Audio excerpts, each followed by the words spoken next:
This is the Stop Playing podcast with Sham and Shaka. I'm Sham. I'm Shaka. What's going on, Sham? Hey, it's a Super Sunday.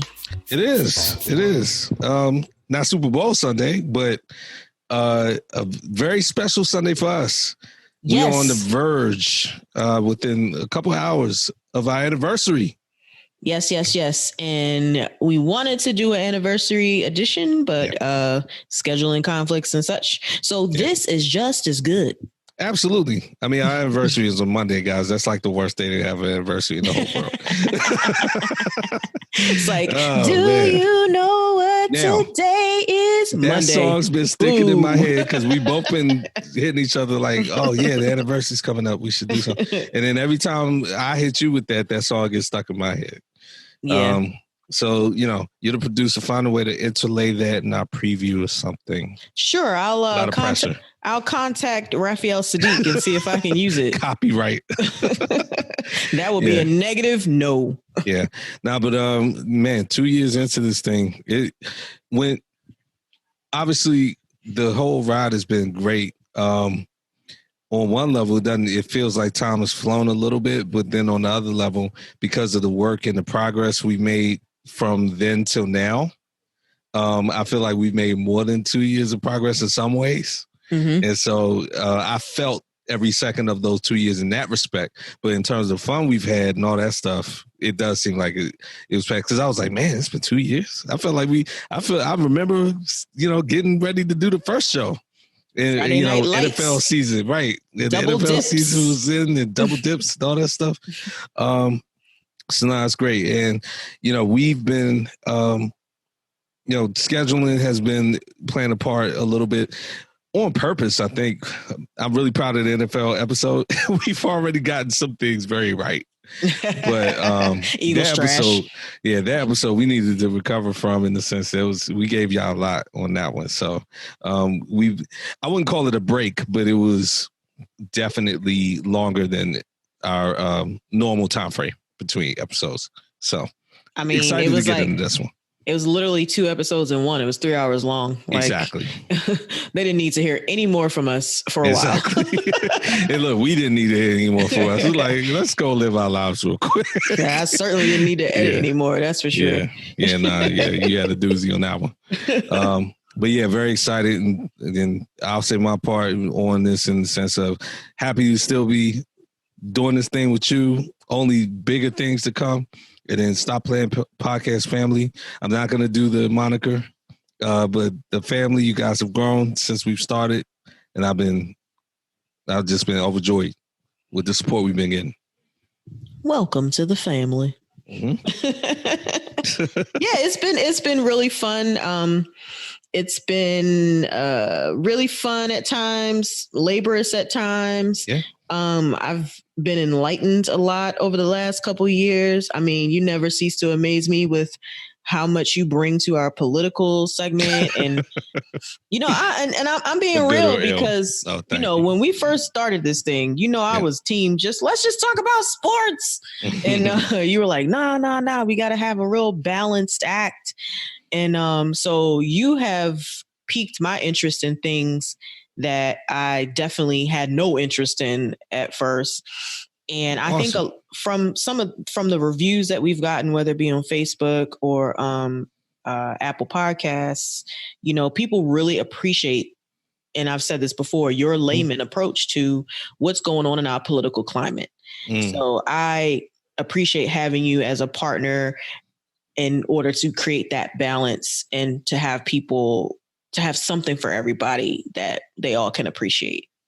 Well, that's awesome. And thank you for saying that. And I'll say this episode will be a reverse of that, because you've been a little bit more into the political world, especially this week, than I have.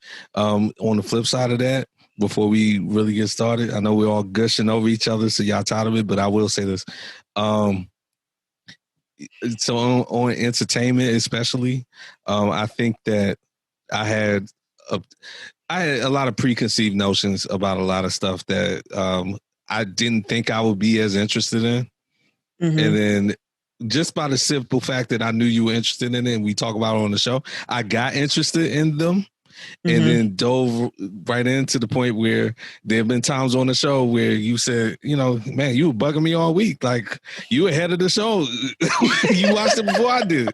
And, you know, talk about power. We'll talk about that and some other stuff. So, yeah, man, we were friends before this and we'll be friends regardless of how this plays out. And then in general, we've grown on the show. And then the listeners, the listeners, we love you guys' feedback too, because we feed off that and then we grow the show off that. So thank you guys. And we both hesitating on this serious moment, but we are watching some sports. And listen, Sham is right. We started as, you know, friends in a big crew watching sports, and then she and I would talk sports all the time and all that. And that's going to be our core no matter what. And even this show, I think appropriately, will be sports heavy. And a big sports moment just took place right now. And I think we'll save it for later. I think we both have absorbed it and we could get started. Yeah, my mouth was like wide open. Like, yeah, you know what? I kept talking just so that Sham could recover. No, I'm just playing. No, you really did. Like, you're not playing. Because I literally was like, what? No, it's a good sports night, though. We got NBA playoffs and we have NFL football on week 2. A very good game going on right there. So we have a lot to talk about. But some very, very big, important news this week, Sham, if you want to get it started and lay that out for us. Yeah, before we get into it, I want to just go ahead and take a business break. Yep. And just go ahead and tell everybody where they can find us. We pay bills. Still do that, guys. Wait, we pay bills. Nobody pays us, though. I know, right? We're working on that. So if you're listening right now, we thank you, whatever platform you're on, but tell a friend. You can find us on Apple Podcasts, Google Podcasts, Spotify, Podbean, and wherever you listen to your favorite podcast. You can also chop it up with us on Facebook at Stop Playing Podcast and also on IG at the same name. You can also chop it up with us on Twitter at Stop_Playing Pod. You can subscribe to us on our YouTube channel. And pretty soon we're going to have our own website. So we'll give you the details about that. But you can email us right now at info@stopplayingpodcast.com. All right. And, you know, I've been checking my email at stopplayingpodcast.com. I've got no hate mail. So I'll take that. I'll take that to mean you guys are in complete agreement with all my takes. and not that y'all haven't absorbed my email address yet. I've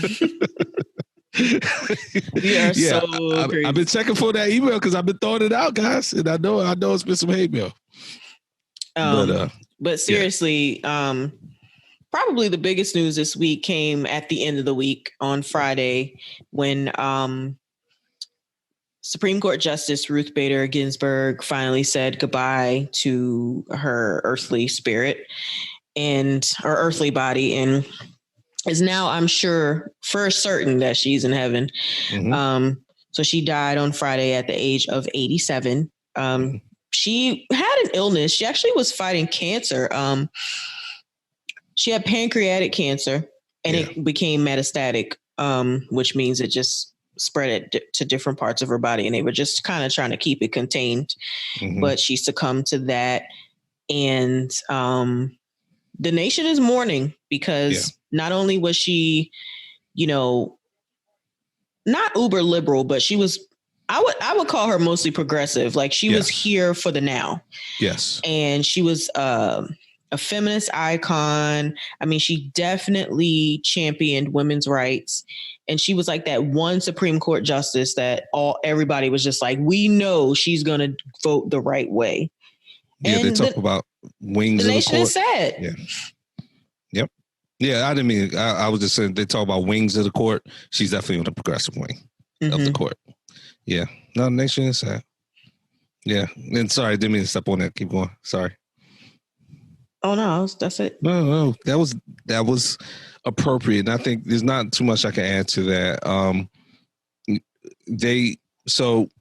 She was, as Sham says, she passed away on Friday the 18th, today Sunday the 20th. Again, day away. I was watching Meet the Press today, State of the Union with Jake Tapper. I missed Meet the Press, but he had Bill Clinton on, and Bill Clinton appointed Ruth Bader Ginsburg. So it was a very, very long segment, probably at least 10, maybe even 15 minutes. And they talked about a lot of things. And Bill Clinton talked about, when I guess you could call it an interview. I mean, he said he was ready to basically appoint her within 10 minutes of meeting her. And just told a lot of stories. We've been hearing a lot of things from people close to her.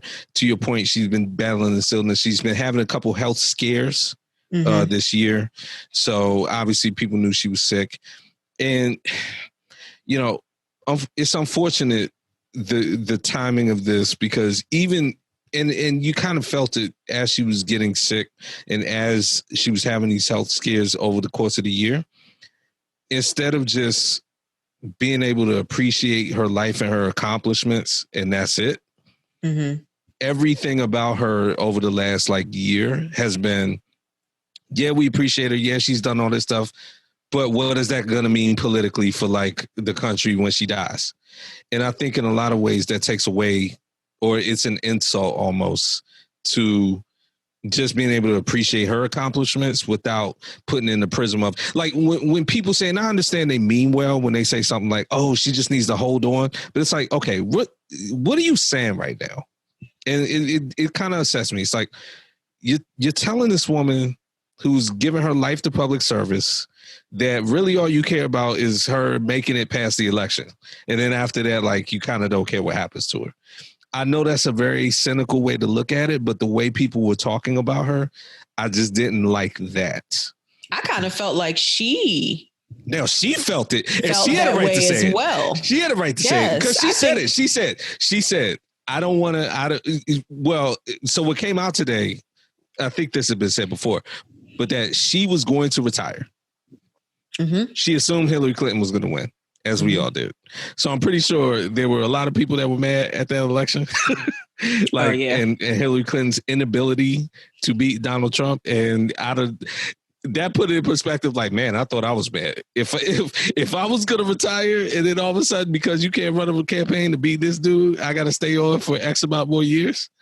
By the way, Hillary Clinton had the best campaign manager she could have possibly had, and that was Bill Clinton. And she didn't use him, but continue. Correct.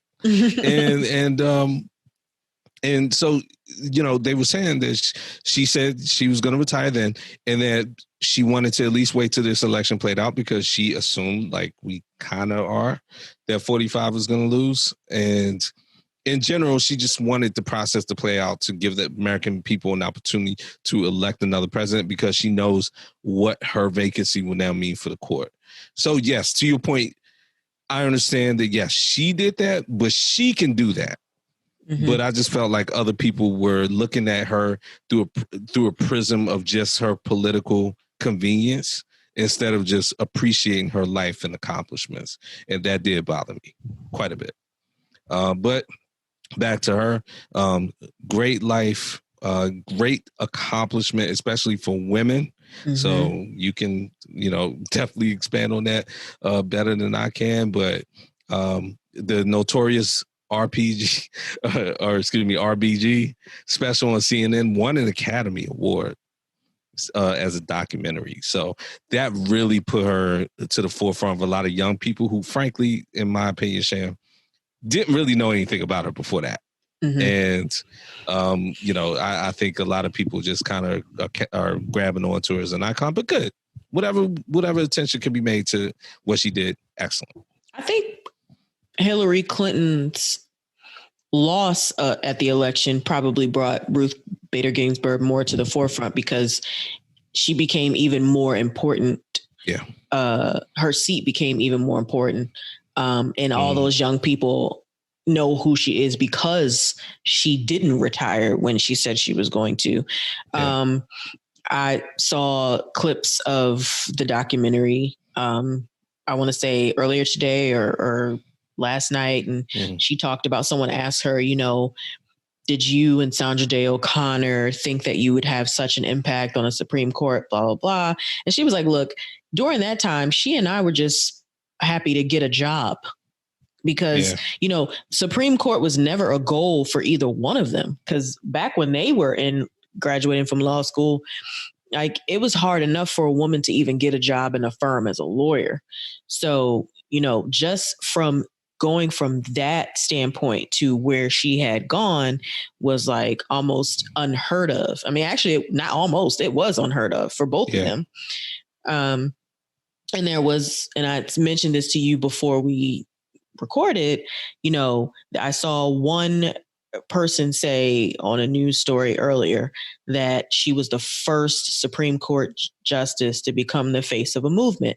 Now, I have a lot of respect for Ruth Bader Ginsburg, but you are not going to sit here and tell me that she was the first Supreme Court justice to become a face of a movement when Thurgood Marshall was the first Black Supreme Court justice. That he was the first face of a movement. Absolutely. Now, let's be absolutely clear on that. Let's not get too caught up in the moment where we're not giving accurate information. Where we're not giving accurate information. Yeah. Absolutely. So much respect to her. I mean, I'm one of them people that wishes that she could have seen this presidency through. Oh, of course I am. I don't want to lie about that. Yes. But the fact that they are just like, she ain't even cold in the ground, and folks is like, all right, Mitch McConnell is out here like, all right, we need to fill this seat. Right. Like, so that would give Donald Trump 4? Yes. Yeah, that's unheard of. Because Gorsuch, Kavanaugh, I think, this will be his third, I think. This will be his third? Yeah. But, I mean, that's 3 more than most presidents. Yeah. 2 more than even a 2-term president would probably expect. So, I mean, 3 Supreme Court. And look, if they somehow got his appointment in and then he lost, to appoint 3 Supreme Court justices in a single term, not even 2 terms, that's crazy. Yeah, the first one should have never been his. Exactly. And what does that circle us all the way back to all the time? People don't understand the consequences elections can have. If you were to go into the 2016 election and say, we knew that there was going to have to be one. We already knew that going in. But to say, on top of this one, they're going to be 2 terms or 2 replacements potentially before the 2020 election. So before the 2020 election, between now and then, you're going to have 3. I wonder how many people would have whatever little reason they justify to themselves, either not voting at all or voting the way they voted, would have changed their vote based on that.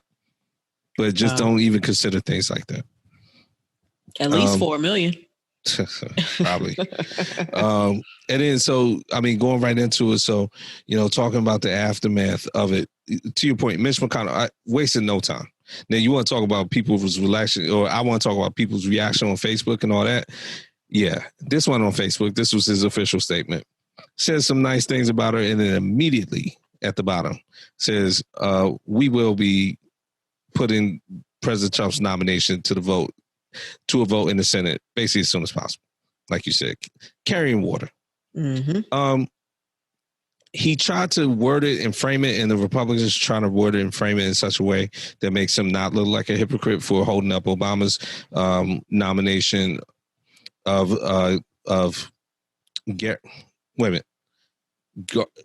Garland, Merrick Garland, right? I have that name wrong, but it's complete hypocrisy. I think the only little technical difference they're trying to say is that was the absolute end of Obama's term. He could not have been reelected. There would definitely have been a new president because that was his second term. But I mean, Donald Trump could easily, 45 could easily be beaten. So Merrick this could be Garland. Merrick. Yeah, I said Merrick. He could easily be beaten in this cycle. So, but this now, the memorial for Ruth Bader Ginsburg will come up at some point either this week or next week. So there'll be a day for that. But beyond that, this conversation has completely moved to the political spectrum because the election is 6 weeks away. Ooh. So here we are. And 45 is already, I forget her name, but he's already put his nominee out or starting to leak. It will be a woman. and they're going to try to move it to a vote. And then the usual suspects that I like to call them, Susan Collins in Maine, Murkowski, the people who always say, oh, we don't like what he's doing and we might go against it. Yeah, all right, whatever. Right. Yeah. Stop me when y'all actually do that. Lies you tell. Yeah. Now, Mitt Romney might, because, hey, he put his money where his mouth was and voted on the impeachment. Well, so yeah. He's a hater. Ultimate. Yeah, he is a hater. 45 told him, I didn't say this at the time of the impeachment. 45 said out loud, I don't know why Mitt Romney talks about me like that. He basically got on his knees and begged me to give him a donation when he was running for president, which to me basically was completely the most disrespectful thing you could have said about him. Got on his knees. Like, he knew what he was saying. Oh, he knew exactly what he was saying. He knew what he was saying. And I was like, unlike Ted Cruz and all that, Mitt Romney was like, I might be Mormon. I ain't sitting for that. I ain't standing for that. I'm a hater forevermore. I don't care what party I'm in. So he might vote against it. That's my point. But we'll see how this plays out. But rest in power to her. Rest in power to her. Definitely rest in power to her. I look forward to a lot of the tributes, and we'll see when the memorial is and all that. And they'll be probably running that special nonstop, right? Right. Yeah. So, Shan, what's been going on in the world? We've done a good job, I think. We talked about a lot in the beginning, and then we've interspersed our stories based on how the pandemic has affected us. I think it's appropriate to, at minimum, talk about what's going on with the pandemic at this point, because there are differing things happening. There's some places where it's improved, some places where it has not. And then we got the advent of school and sports and all this stuff we'll talk about later. But man, you want to talk about some conflicting information that's coming out about the pandemic right now. You mean conflicting information now as opposed to ever? Which I think has been even more apparent as we've gone along, that like you just can't trust any information. Well, and this is really one of those situations where it's trial and error. Like, it's new. No one knows anything. Yeah. I think the most reasonable and common sense thing we should have been doing from day one is wearing masks. Right. But outside of that, like, no one really knows anything. Yeah. To your point, I don't think I've seen this many vaccines both celebrated and like debunked in like 2 weeks. Like, people like, oh, we have a vaccine. No, their vaccine's not real, but ours is. No, theirs is not. Well, how can we even have a vaccine? No, you can have a vaccine. Like, that's really how the news cycle is. You got companies out there like companies are putting IPOs just to put out putting like initial public offerings for stock out just so that they can say they have a vaccine and people invest in the company. Interestingly, last year at the same time that I bought into Zoom and Slack and a bunch of other places, I traded into a pharmaceutical company, and it had done nothing. Like, I was like, well, this is one of those long-term type of things. So I looked at it recently, and it's like shooting up. So I guess this company must be making a vaccine as well. Biopharmaceuticals are the new like bubble. But I was on that a year ago, so no. Yeah, no, you gonna ride it. You good. You got it on the ground floor. But as an industry, it's a bubble because everybody's like coming out with like, hey, like it's like me and you saying, hey, let's form a pharmaceutical company real quick and say we got a vaccine, and then we get an IPO like in a month. We'll do some crowdfunding. No, but it's crazy. That being said, I have some hard data. Europe has completely like gone backwards. They have a surge. Yeah, it's bad. As a matter of fact, as much as they clubbed America, a lot of their citizens went through the same fatigue. People call it pandemic fatigue. They went to the beach like late August I guess, I don't know if they would call it Labor Day, but early September. And now they're seeing the surge in all of their countries, for the most part, all the major ones. Here in the States, really, our problem is school. Like, school's our big problem. So, like college, especially people going to college, universities are Sham, and we'll talk about this in sports real quick, but universities might be some of the most corrupt institutions on the face of the earth, like across the board. And it's just one of those things like you're going to invite the kids back. You're going to take their tuition. Then you're going to send them home for partying. Like, these are college kids. What did you think would happen?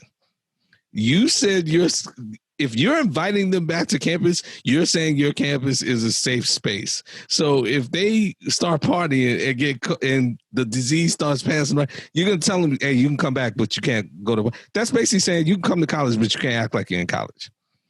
Well, you can't. Well, then, okay, then y'all treat us like we're not in college and don't invite us back to campus and we all do virtual. But y'all want that room and board tuition. Exactly. So stop playing. So they're doing that. That's the big thing. Regular schools, from what I've seen so far across the country, the plans weren't exactly the best plans, but the schools are sticking by those plans. So if the school system said, look, we're going to do 2 days a week, whatever, they're doing it. And people getting sick, whatever. But the point being, they're not like completely reversing course like a lot of the colleges are. So I know the parents of the Stop Playing podcast family, like people who have kids, shout out to y'all, because I know this is a stressful time. Sham, I don't know how many parents you know, but everyone I know is like, look, this is not the optimal situation, but we got to make it work, period. Yeah, but they're pulling their hair out. It's crazy. Yeah, they're pulling their hair out. Locally, real quick before we wrap this up, a lot of places you and I both know in DC are completely shutting down by Halloween. So that has come out this week. Well, first of all, the article I read, basically like the same, like 5 people own every club in DC. Every club, every restaurant, they were like, they own this place. I was like, oh, wow. Okay. Well, that makes sense. These people are balling. But they've decided to shut down like half the places. So Marvin, I'm just going to call it out right now. Marvin will shut down forever on Halloween. El Rey, a couple other places. So they've already made the announcement. So pandemic has taken those business casualties, as well as we also surpassed 200,000 this week. Some businesses have decided to have a COVID upcharge. And you sent me that. Yeah. This was in New York, correct? It's also happening here. Is it? Oh, yes. I didn't see that. Okay. It's not widespread like it was in New York. So New York passed a COVID recovery bill. So they can restaurants can charge 10% COVID upcharge to, I guess, kind of help recover some of the money they lost over the last few months. I don't know how much that's going to do for them, but they actually passed the bill. Now, I was talking to my aunt the other day, and she told me about a place where she goes. It's like a spa, really nice spa. And they told her that whatever she gets, they're going to charge her a $5 COVID upcharge. Now, here's my position on that. And I was discussing it with her. $5 flat fee before you sing. Okay. That's your COVID upcharge, and you will see it on your bill. But here's my thing about that. I think they would do better just to raise their prices than to tell somebody, I'm charging you an extra this amount of money because of COVID. Because then, people are like, well, wait, you're charging me extra money for something I had no control of? Like, you know what I'm saying? When you think of it like that, like, you're just better off just raising your price. I agree. I think you raise the price, and then people ask why your price is raised. You can present it in such a way that they will understand. Right. But you're telling me that I'm just from walking in here, you're going to charge me for a COVID fee? I think that's kind of ridiculous because we're all suffering from COVID, not just your business. And as a matter of fact, to strengthen that point even further, by you telling me up front that you're charging me extra for a COVID fee, you're acting like you're punishing me when, in fact, I wouldn't say do you in favor, but sort of am by patronizing you. The whole movement, part of the movement behind keeping businesses alive is, hey, help your small business during this time of COVID. So if I choose to do that as the customer, you're going to then immediately walk in and slap me with a charge for doing that? Right. Yeah. Like, no good deed goes unpunished almost. Absolutely. You hit the nail on the head. Right. It's like, I'd rather me ask you, hey, why are the prices a little bit higher? We had to because of the pandemic. Oh, okay. I understand that. Right. You know, that conversation is a lot more natural. Yeah, I don't like that either. Yeah, you're right. Matter of fact, it reminds me, you were in the service industry. This is when it's justified. When restaurants say, oh, we're going to slap you with a $10 fee for having X amount at your table, or a 20% fee, or whatever it is.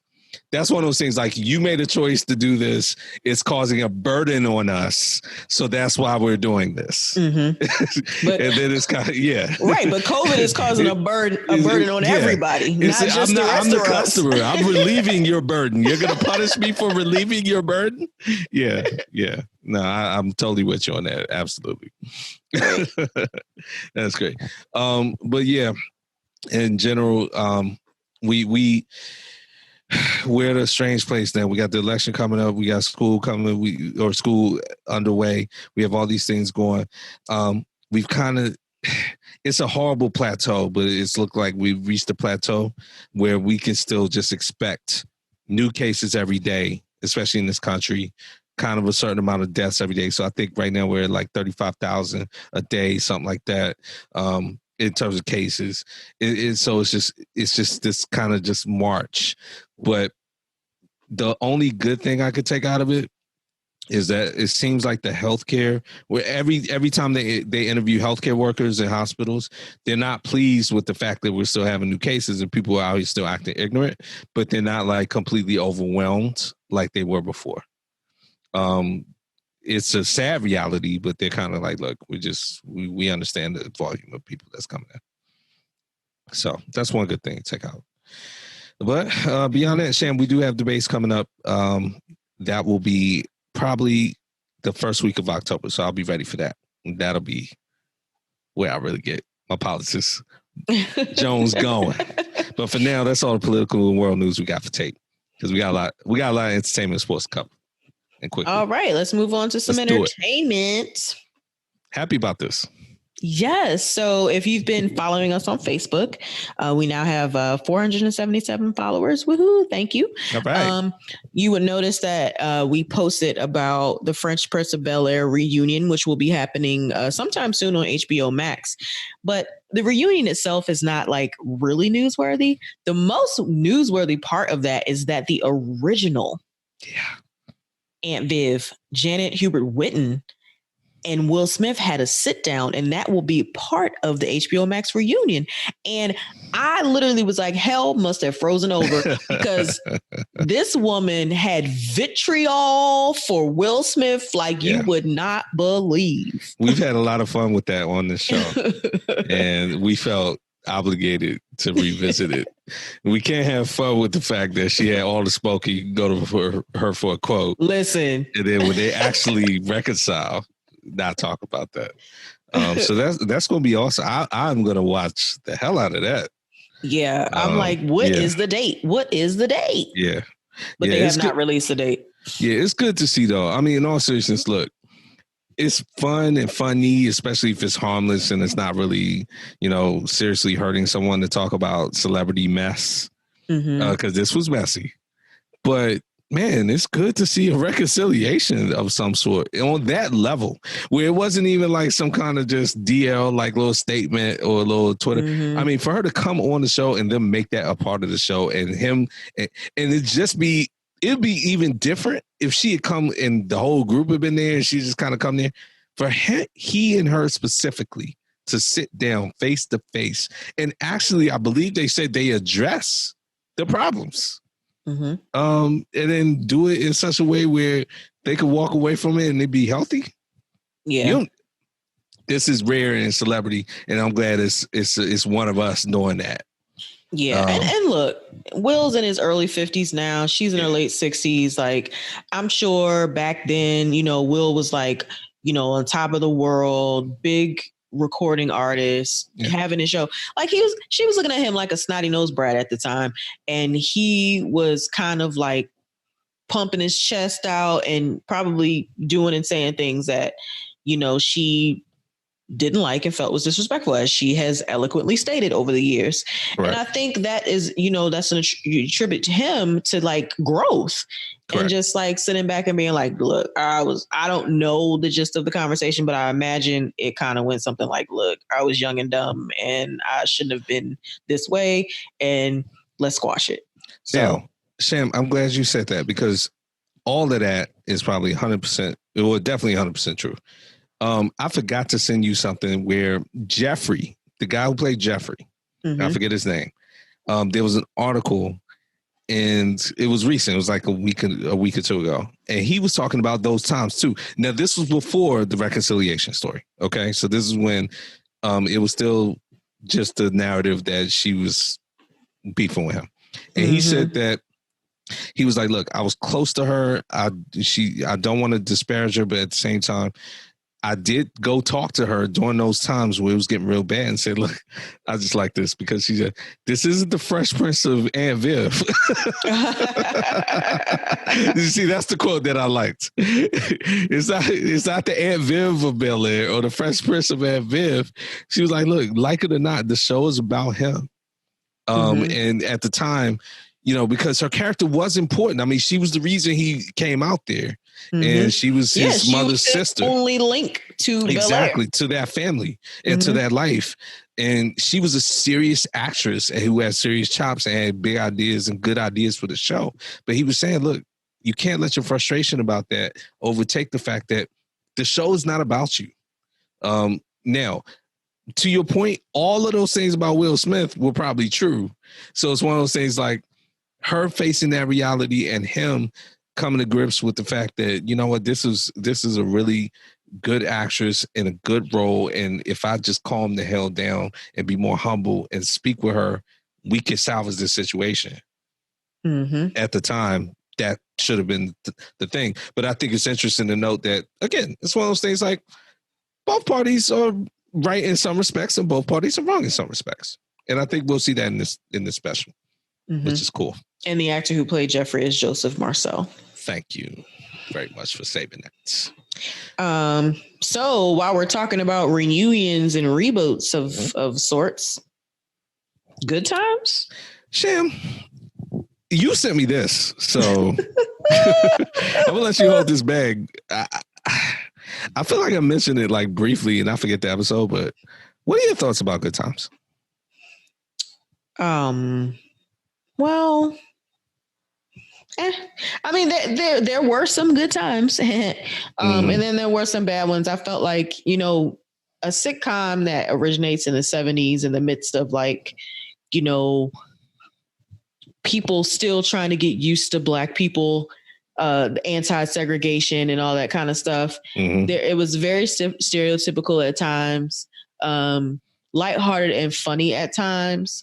But overall, it was an okay show. Like, it's not something that if it was on right now, I'd run to my TV and watch it. But sometimes if it's on, I just leave it on. But I'm not seeking and hoping to find Good Times. Like, ooh, Good Times is on. You know what I mean? Right. I agree. Good Time. I've seen enough of Good Times to feel like I can speak on it from an informed place. I think you hit the nail on the head without saying the word. And if you think this is appropriate, I'll go ahead and say it. Good Times came through in the same age as blaxploitation in movies. And I feel like it was kind of an example of blaxploitation in sitcoms for good and for ill, meaning blaxploitation, because it's mixed with the word exploitation, just sounds all bad. It's not all bad. Neither in movies or in shows. The good thing about Good Times was that it took place in the projects and it gave you an image of a Black family that was not normally put out on TV before, or in a lot of ways, very few examples since. And it showed, you know, a Black family struggling, going through things. But because of the tone of it, a lot of times it was hard to take seriously. But hell yeah, they dealt with a lot of, I mean, we all know one of the biggest things about Good Times is James dies. Yeah. The father dies in it. And it's a big moment at that point. Like everybody knows the moment, and she's, crying out and all that kind of stuff. But then even later, now, Jimmy or JJ. I mean, JJ's a caricature. And that's why the father left the show. John Amos. That's right. Why he ultimately left the show, and they had to kill him off because he was not down with JJ's character. Yeah. And you know what? Actually, that just made me think of it. And I'm pretty sure I'm not the first person to draw this string at all. But I mean, that's kind of like Family Matters and Steve Urkel. Mm-hmm.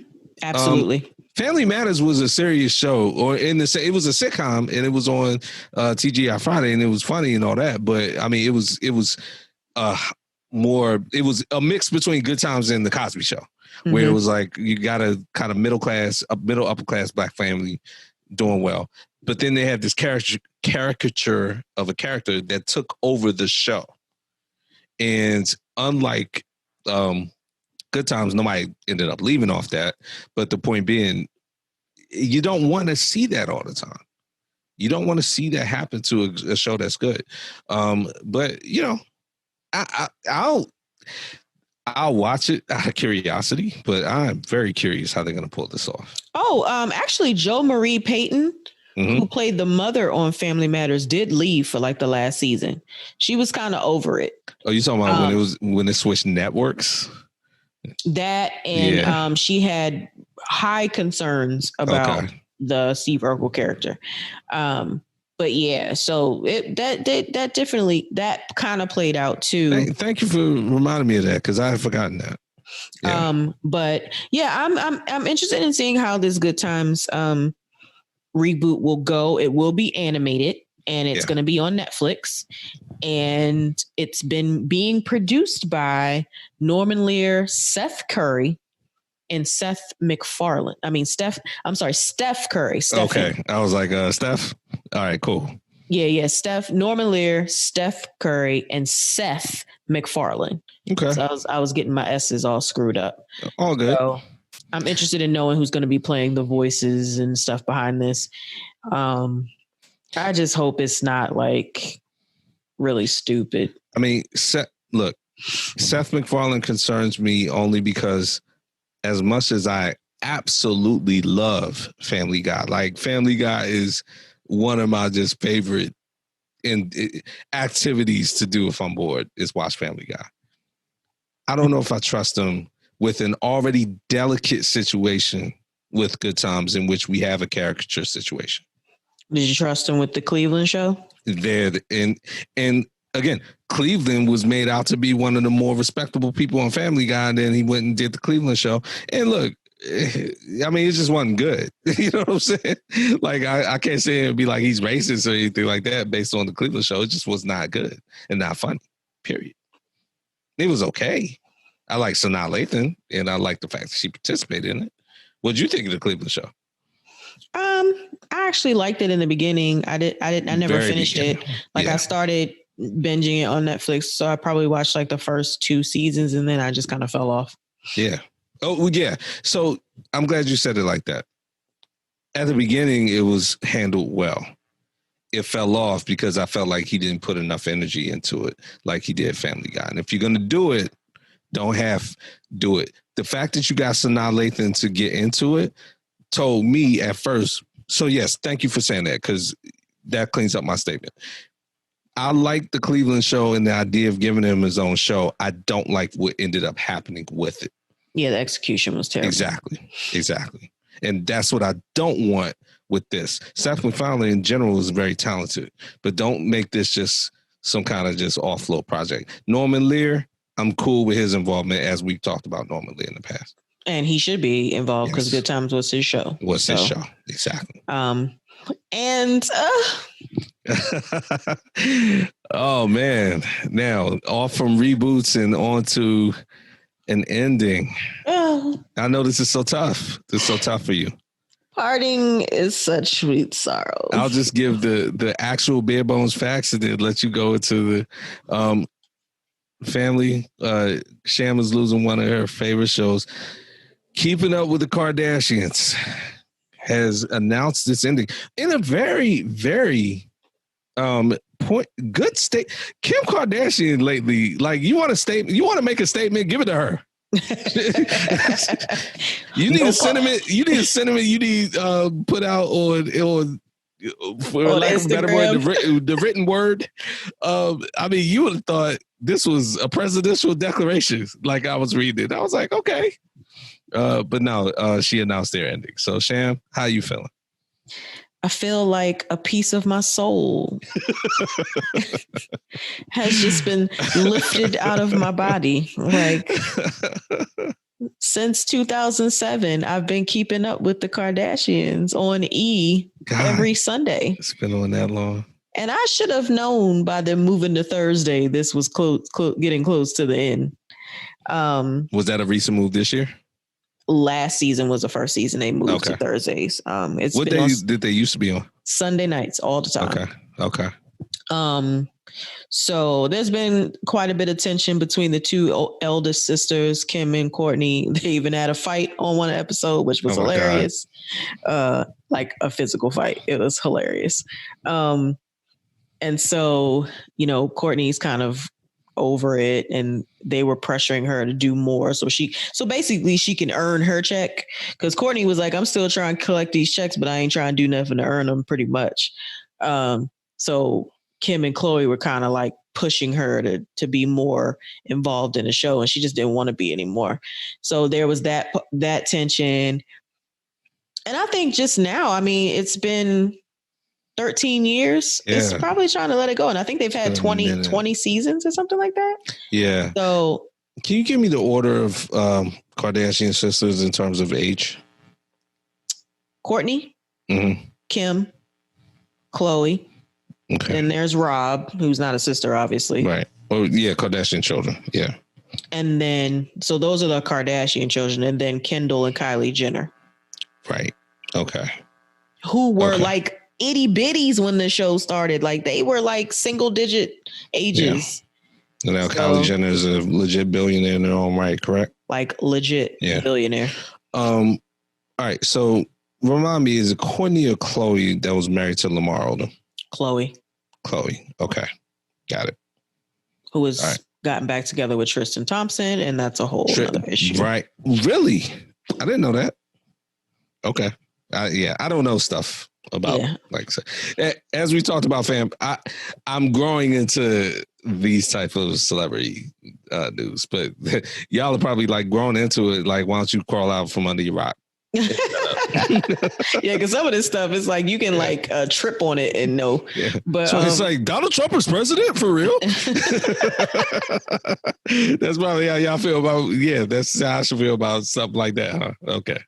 But yeah, I'm a little sad about it ending. Obviously, all things must come to an end, and I hate cliches, but that's one that's appropriate here. Yeah. But there's going to be some other projects that come out of it, so we won't be rid of them forever. Oh, it's a power situation? Book 2, book 3 before?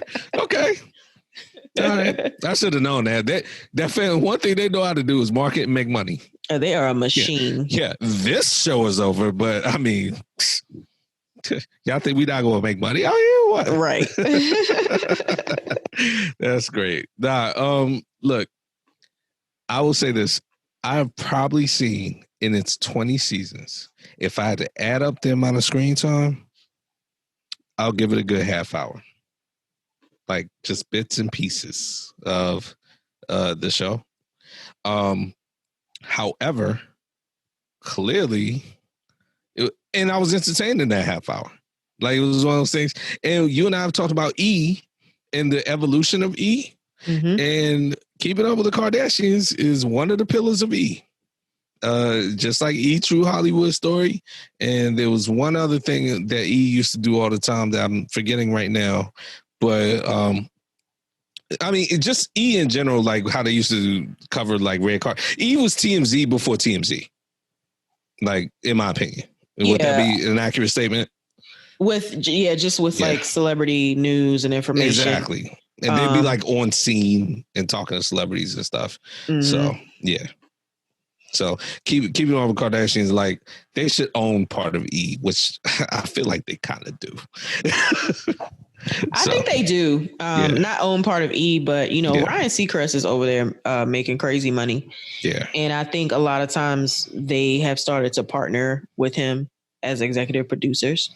Gotcha. So that's yeah. So we've talked about recently that Tyra Banks had taken over as host of Dancing with the Stars. Mm-hmm. So that actually started this past Monday. And the only reason I'm bringing this up is because there are some interesting participants this year. Now, so did you catch it? I did. I watched the first episode. Awesome. All right, let's go. So the lineup is AJ Mclean from Backstreet Boys. I always called him the Bobby Brown of the group because he was the one always wearing a different color or a different outfit, the one that had the drug and alcohol problems. So he's on there. Carol Baskin from Tiger King is on there. Now, look, I did not watch Tiger King, and that was purposefully. I did have no desire to watch it. If I may say one thing, I feel it's inappropriate that she's on the show. You and half of America. Okay. I hope I wasn't the only person taken aback by that. Like, really? And apparently, wherever she works or Netflix or whoever is paying for an ad for her to promote her being on the show and to kind of like get votes for her. So it's gone even beyond. Yeah. There's a former bachelorette on there, Caitlin Bristow. Don't know her. Don't watch the show. Selling Sunset, Chriselle Staus. Now, Selling Sunset is on Netflix, and that's I'm about to say, I feel like I heard of that. That's a show about like real estate in California. Yeah, and Chriselle Staus actually, while I'm looking her up, is kind of controversial. So she was married to Justin Hartley, who is one of the big stars of This Is Us. Okay, and it was basically, she basically found out he was divorcing her while she was filming that show. Selling Sunset? Yes. You know what? I feel like, that was actually one of their selling points about the show, if I'm not mistaken. The fact that like they were like filming her finding out. Right. If like I'm not mistaken. She didn't even know her husband wanted to divorce her. Like, that's crazy. Yes. Vernon Davis is on there. Local product. Yes. I have my University of Maryland, and then played for the Washington team for a long time after playing for the 49ers. Mm-hmm. He got a Super Bowl ring with the Broncos, apparently. I don't even remember him being on that team. My God, he was on that team? Yeah. That was a quick stop because I remember him in LA or in San Fran, and he was the infamous subject of the Mike Singletary rant. Mm-hmm. Yes. Vernon Davis caused that rant. Yep. Yeah. Another former professional athlete, Charles Oakley. Saw that. Olympic figure skater Johnny Weir, who did really well. Catfish host Nev Schulman. Nev was actually really good. I was shocked and pleasantly surprised. Nelly is on there. Now this is just like whatever for him. It was like kind of like when Master P stepped in, and I do know that Master P stepped in for Romeo at one point. Yeah, Romeo had to do like a movie or something, and then Master P stepped in for him. And he went home like the second. But it's like, I don't need to do this. He didn't want to do it. Yeah. He just did it because they like to honor commitments. Also, not unsurprising that a figure skater would do well in this competition. They always do. And typically they win. Right. So it's kind of unfair if I'm standing around to have a figure skater in this, but all right. I mean, it's great for the viewer because we rather see people who can actually dance than the Master P's of the world. To see everybody just flop around not doing anything. Yeah, the Master P's and the Lolo Joneses of the world. We'd rather not. So Jesse Metcalf, who became famous on Desperate Housewives, Anne Heche is on there, which I thought was kind of random. Sky Jackson is the youngest. She's got to be getting up there now, right? Anne Heche? Yeah. Easily in the 50s. Justina Machado, who is one of the stars of one of my favorite shows that used to come on Netflix, One Day at a Time, but it's actually got bought by like Bounce, I think, or Pop one of those networks. God, there's so many networks now and like platforms. Oh, and Jeannie Mai is on there. Yep. Who's it? I'm drawing a blank. Host from The Real, Vietnamese host. Okay, okay. So she's on there as well. But, right. Okay. It's an interesting group of people. And so how they've been doing it this year is because obviously there's Corona. So there's no live audience. Everybody, obviously, they're doing tests. They're kind of doing like the bubble. Okay, good. Like the NBA bubble. They replaced one of the hosts, Len Goodman, who was the eldest host, and he was the British one, who I loved mocking his accent because it's fun. He's no longer the host anymore. And they brought back a former champion, Derek Huff has replaced him. So we're just getting into it, but I'm thinking like, a couple people I'm looking at. Charles Oakley wasn't good. I don't see him going far in this. Carol Baskin wasn't good, but I'm telling you right now, she's probably going to be on there for weeks. Why is that? Just because of that show, The Tiger King. She's a draw. Exactly. Yeah. I mean, Sham, look, anybody, the Stop Playing Podcast family who's listening to this, either you know who Carol Baskin is or you don't, and either way, it's not spoiler. Do you understand that Carol Baskin was legitimately accused of killing her husband? Yeah. It would be like having O.J. Simpson on something like this. Mm-hmm. Like, now, granted, the Tiger King is in jail for trying to kill her, which is why Tiger King is like a ridiculous documentary. But it's like, how can you have somebody on there like that? Like, you can't do that. And she's like completely crazy. Yeah. Which I hope, did they have her talking at all to any extent? Because you can kind of see how crazy she is. Like, yeah, they do those little montages before they dance. Yeah. And she's crazy. I honestly was like, okay, I don't care what this woman has to say. Yeah. I mean, if you skipped it, I wouldn't blame you. But if you listen to her for like 30 seconds, you're like, this chick is off. She's off. Yeah. Yeah. Just pretty bad. Yeah. That show didn't need her. So they need to get her out of there. I'm actually kind of shocked that they actually premiered like during a normal premiere date, like when fall shows start. Like I was like, whoa. Yeah. But to your point, I think that the attitude we're starting to see from the studios, movie studios and TV is like, okay, even if we can't get exactly on schedule, like let's ramp this thing up. Yeah. Yeah. And look, we hadn't talked about this, but Tyler Perry is out here winning. Yeah. He got his whole lot. He's got restaurants on his lot. He has grocery stores on his lot. He's got lodging. Like anybody who's in a Tyler Perry television show, movie is set. They ain't even got to leave the lot. He's got his testing going on. And he's one of the only like television and movie producers right now that's really like set to actually film because of he's got like a serious bubble of his own where like not a lot of movie studios and television studios have the capacity to do what he's doing. So have we, to your point, I don't think we've talked about it since the story came up. Can we talk about why he can do that? I don't think we talked about it since. Because he owns his own amazingly huge studio. And because he's a billionaire with a B. Yes. He got added to the billionaire list 2 weeks ago. Right. And I think we were doing another episode. Right. When we were doing an episode, I think when we decided we were going to try to do another one after the NFL, we didn't. Right. We were going to bring it up. But he was the 13th billionaire, American billionaire, something like that. 13th or 14th after Jay-Z and Kanye. That was my lob to you. Call me Alex Caruso and you're LeBron. Because Alex Caruso, I feel like takes an inordinate amount of pleasure throwing the perfect lob to LeBron. Him and LeBron have a bromance for real. But nah, yeah. So Tyler Perry's a billionaire with a B. And congratulations to him. And you know, we've talked about him a lot. We talked about that a lot, even before what you just said just now. And, you know, you don't have to like, just like anybody else, you don't have to like everything he's done. I don't like everything he's done, but some things he's done, I've liked a lot.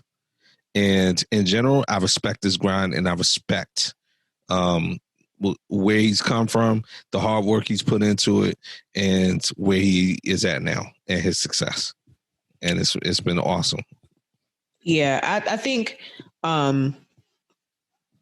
more so the fact that what he represents is so much more important than whether you like what he puts out or not. Right. I think what he represents is more important than what his body of work. Right. You talking about a guy who was molested as a child and lived in his car and was piss poor to becoming a billionaire in a matter of like 30 years is like crazy. Like it's just unfathomable for someone to be that low in life and now be this grand in life. It's amazing. The journey. Yo, he be, like I said, we talked before, Oprah can thank him for holding on to that network. Not that she wouldn't have like lost it on some money, but like he kept it viable with his shows. Yeah. Yeah. So, and I mean, her network is owned by Discovery. So yeah, they'll find some shit to put on it. Right. But he put some actual stuff that will put some actual eyes instead of just Shark Week. Yeah. He took that joint right off and put it on BET. He did. You always remind me that you're right to do so. Because it's like, oh, you don't appreciate this? Okay, no problem. Nice one, Court. When I said like 13th billionaire, I meant black billionaire. So, black American. That wealth gap is wide there. Quite a few billionaires on this planet. Right. Exactly.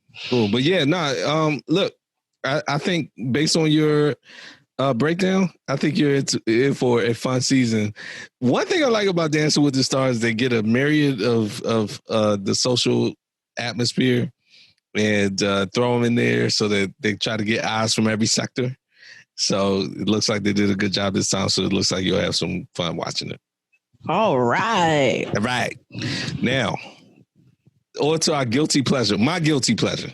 Yes, we decided that we were going to try to have a series that we discuss every week. Yes. And it is Power Book 2, Ghost on Stars.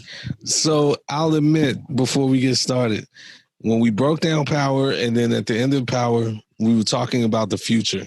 And when they were doing the previews and then we talked about it on the show, I was really speaking about it. I thought Tommy was definitely viable. I was like, all right, they're definitely gonna do that. The actor Shakur, he put stuff out. When I saw Method Man and Mary J, I was like, well, they wouldn't attach themselves to something that wasn't gonna happen. But I was like, what's the path here, and like, how serious is it?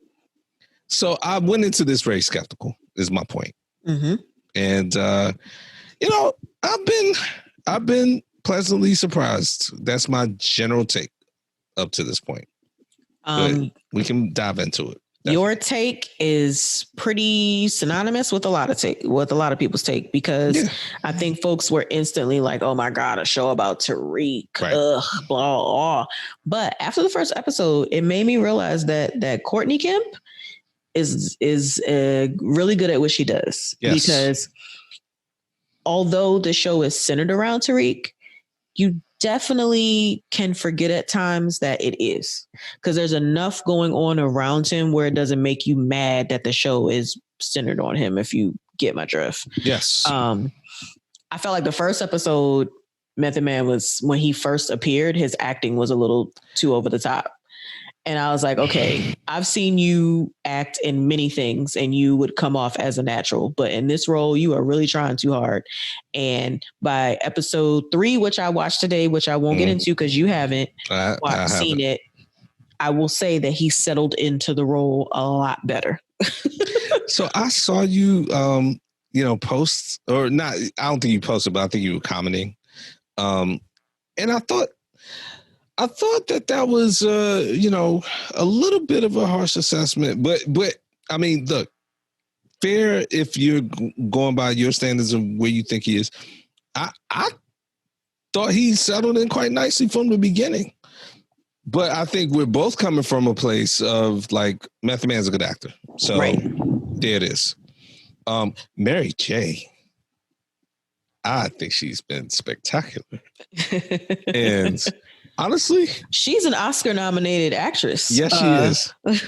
And honestly, look, I can sit and listen to My Life and all that stuff till the cows come home, right?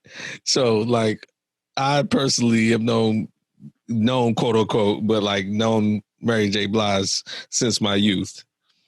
But I may have been Power debut day old before I really was looking at her. Like, I always respected and was kind of attracted to it, but I was like, yo, like I am like seriously attracted to Mary J. Like on this show. She's so mean on this. It's like so sexy. It's great. Her gangster on this is spectacular. She's doing a good job with this role. Now, you mentioned Bobby Brown earlier. Mm-hmm. Is her son the guy who played Bobby Brown or is somebody in this show the guy who played Bobby Brown on the special? Her son is the guy who played Bobby Brown in the New Edition movie and the Bobby Brown story. Okay, the tone you're taking with me right now is exactly the tone my mother took with me when I saw it this weekend and didn't know that. Yes, Woody McClain. That was Bobby Brown. So we're sitting there watching. So my mother watches Power. Mm-hmm. And I went to see it this weekend. I found out my dad actually watches it. I never knew that man watched Power. It's amazing. And she goes, where you know him from? I was like, I don't know. That's the guy who played. She was like, I was just saying that. Like, that's the guy who plays Bobby Brown. I was like, no, it's not. She was like, yes, it is. What's wrong with you? Why would you argue with her if you didn't even know yourself? Because whatever. Yeah. I do that sometimes, as you know. But anyway, nah. So, okay. To your point, the thing I like about it is I feel like they've learned some lessons from Power itself in the writing. And I've always been clear, I'm not saying Power's writing in general was bad, but there were too many times where things didn't make sense that needed to make sense. And I feel like they've done a good job with this of being better with that so far. And to your point, yes, especially in the first episode, but also in the second episode, they did a really good job of like world building, what the show would be about. But keeping it in a kind of a natural flow, like, okay, this is Tariq's day, but at the same time, cutting away from him when you needed to, but weaving it back to him where it's like, all right, look, he's clearly the center of the show. At the same time, there are things going on around him that may be related, but we're going to be interested in. And we want to see where this goes. And they did a very good job in the first show, like exceptionally good. It's very hard. They did a good job of introducing characters and telling you what they're going to be about in that show without just pouring it down your throat to the point where it was disgusting. Like you knew right away that Woody McClain character, her son was going to be a crazy off the chain, like reckless Tommy type gangster. And doing it in a natural setting. Like, look, we're going to have this party. We're going to do whatever. The one thing I always nitpick with Power, because it's like, why do y'all go out of y'all way to not make sense sometimes? Sham, I don't like the fact that if you're Tariq, everyone knows that your mother's on trial for killing your father. You get a text that says, we have a meeting this morning. You know you have an arraignment, your mother's arraignment to go to. If before that text, you didn't tell them that, at that text, at that moment, and I understand this homeboy, and he's crazy, but it's like, okay, you want me to meet the dean, you don't want me to be late, but like, you do understand it's my mother's arraignment this morning. Can we at least move this to like 1 o'clock or 2 o'clock or whatever? Like, I need to see that. You know what I'm saying? Because that's where you see his immaturity and you see that he's still a child. And that's fine. Okay, so I'll buy that then. If it's like, if that thought doesn't even occur to you, like, hey, man, especially if you know they know, though. It'd be different but they come in like, we know your dad's dead. We know your mom's like, and you know, on trial. It's like, well, it's one of those things like, okay, well, can we move this to like 1? You know, instead of running in there like, I'm sorry, I'm late. And it's like, well, they're looking at you like you have a bad reason for being late, but you don't. that meeting needed to be moved. You know what I'm saying? Exactly. So like that, I don't know, little stuff like that like kind of sticks in my brain probably too much, but it's like just if you took the time to write that in, but you want to make the thing that he's running around and he's running behind schedule and like his life is chaotic, I get it, but it's like you could do a different way of doing that besides that, because if everybody knows what's going on, then it just doesn't strike me as real. But that's a small complaint, trust me. I feel like that little scene plants the seed for the dean and the assistant dean or whoever is in charge of that program to instantly feel like he's not serious about it and that he's irresponsible. I think that little nugget just kind of helps to build toward that thing of him trying to constantly prove that he's good enough. So although it was stupid, I think it was kind of necessary. Yeah. No, I'm with you. I'm with you on that. I like the portrayal of private schools. I've liked this since Choate, and then now this college. This is the just ridiculous like elitism. Both by black and white people at these schools. They got that completely on point. Like I can identify with like or knowing people of all types in this school.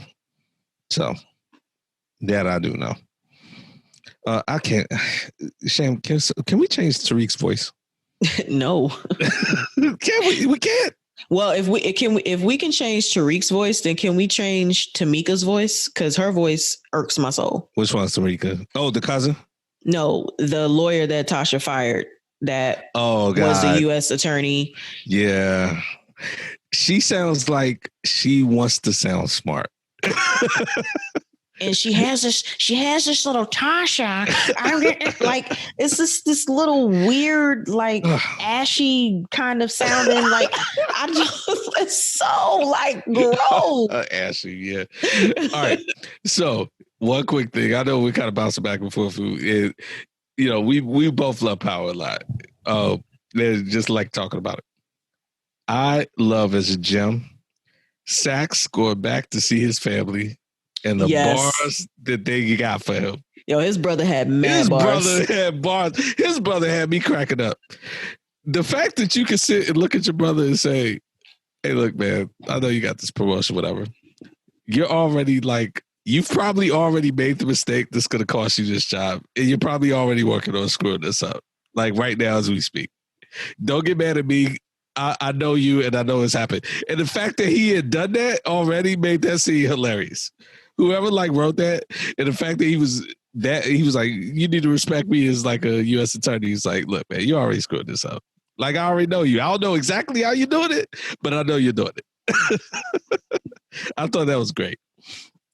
Yeah, and just Sax. Seeing Sax's private life is hilarious. They had your favorite detective in episode 2. And now that you draw my attention to her accent, again, I believe that is how that woman talks. And I feel like she was landing on extra thick. Yes, it sounds so fake. Yeah. She sounds horrible. What stood out to you? We talked about a few things, but what stood out to you?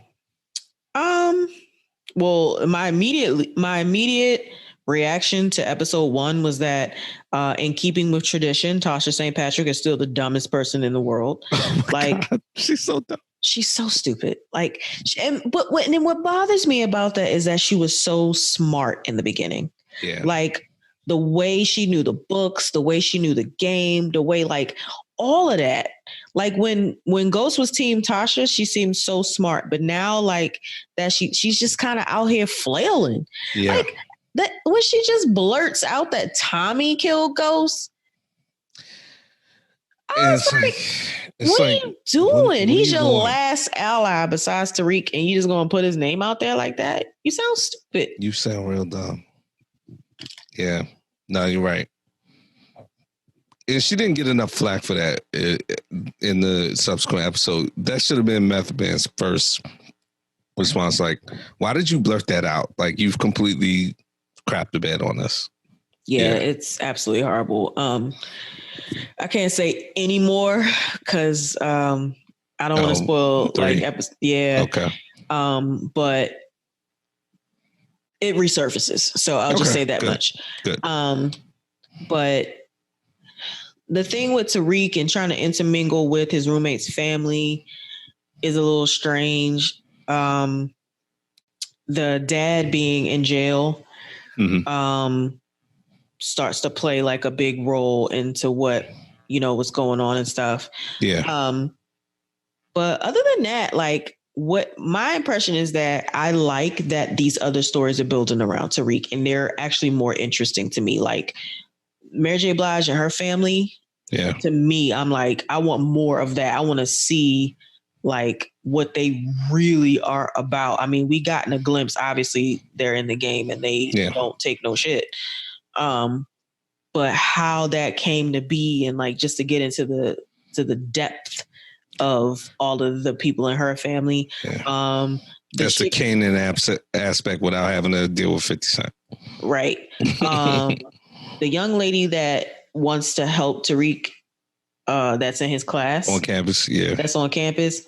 It's something behind that too. Like I want to see her character build. And I know you saw in episode 2 when his other friend from Choate, when we found out that his parents basically own that campus. Yeah. I mean, he said it in episode 1. He was like, yo, we got stuff all over the place. Right. But then you actually saw it played out in episode with 2. With the brother. That was a little ridiculous. BS. Yeah. That was a little ridiculous. Now, I don't care who you are. You can't just punch a cop. Yeah. You at least are not going to stay at that party. Right. You're going somewhere, but you're not going to punch a cop and then the cop just going to be like, I didn't know who you were. You paid for the university pool, whatever. Yeah. No, you didn't pay for shit. Right. Your family did. So bring your ass to jail. Yeah. At least let me take your ass to jail so I can come they can come bring me this bribe to let you out. Exactly. Yeah. Yeah. Like, whatever. That was some BS. But yeah. But nah, like like you said, like we both were kind of going into it like, man, it's but it's actually shaping up to be a very well written show. Yeah, I like the juxtaposition to your point. The young lady in his class versus, so clearly he's going to have a romantic interest in both her and the cousin of his roommate. Yep. So the two of them, so that's going to be a thing, like that those worlds will collide. Oh, and what about the two black teachers? What did you think about them? I thought it was a little early to introduce. So, okay. I was cool in the first episode with them introducing the fact that they had history. I thought they went a little too far, a little too fast in the second one, where it was like, okay, let's let that story kind of unravel a little bit more before we go into that. And that was kind of my thing with Power, the initial Power. Now this one, you don't have to unravel like every story right away. If you plant some seeds, you can kind of let the seeds grow over time. But I do like how in the first episode it seemed like the male teacher was gonna be just a complete hater. But then in the second episode, I do like that he understood more than the lady did. Like, look, what you're doing right now, this is self-serving for you. And, Sam, when somebody has grief and a loss, a lot of people that think they're comforting that person do it for them, do it for themselves and not for the actual person. Their intentions, quote unquote, may be good, but it's like they can't see past their own like self-righteous or whatever you want to call it. Where it's like, why don't you just calm down for a second, actually listen to the person and see what they want or hear what they want. And I do like that he said that. And he was right. The whole time they were having that argument, I was like, yo, like, why is she doing this? A visual? Like, the man said he didn't want to talk about it. So your solution was to have a visual for him? Right. I thought that was real stupid. Like, first of all, you don't even know this kid. You had like one conversation with him and now you feel like you are that connected to him that you need to be delving into his personal business. Right. Like, and why are you having the whole campus come for a visual? First of all, most people don't even want to do stuff like that for people they do know. Now you got a bunch of kids coming out here for a family that they don't even know. And the biggest point of that is that you didn't even talk to this kid first. You don't know how he feel about his dad for real. Right. Like, get out of here. That was just stupid. Yeah. Yeah. But if your question was about specifically the dynamic between them, that'll be interesting. Like I said, I was a little disappointed they had them. I'm glad they had them having a history, but I was a little disappointed they had sex like in the second episode. And then they revealed right after that she was a sex addict. So I was like, okay, where is this going? So no intrigue there. Yeah. But you gotta watch the next episode because I will. I will watch it probably literally tomorrow. Biting my tongue. Yeah. Thank you. Yeah. Ready to get into some sports? Always. And man, you want to talk about getting into some sports? Yeah. I mean, we got so much that's happening. There's stuff happening as we speak right now. So apparently Reese Waters was right, our guest from episode 78, that the Clippers are the Feds. Right. Right. Excellent quote by Reese. Yes. Because they were nice and out. Kawhi and Pandemic P were like 0 for everything in the fourth quarter in that game 7.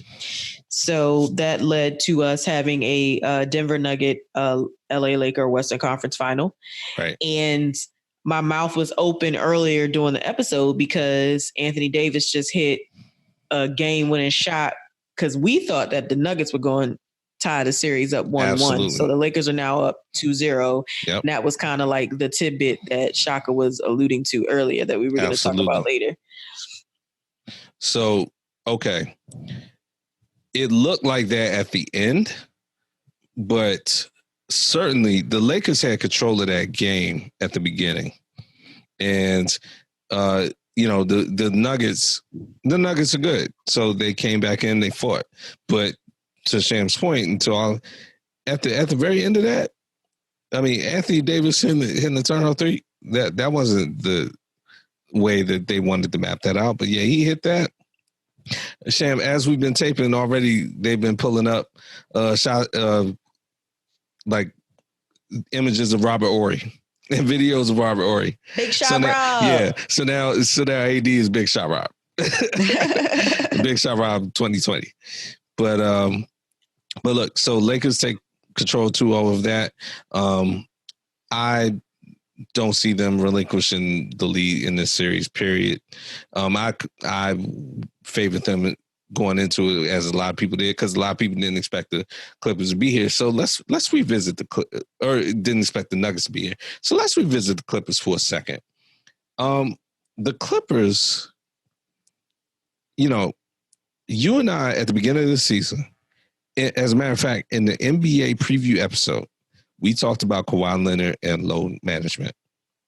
And for one of the few times that I can remember, Stephen A. Smith had a take on the Clippers the day after they lost, and I agree with him more than 80%. Normally it's around 60, 70%, and then the rest of it's bluff.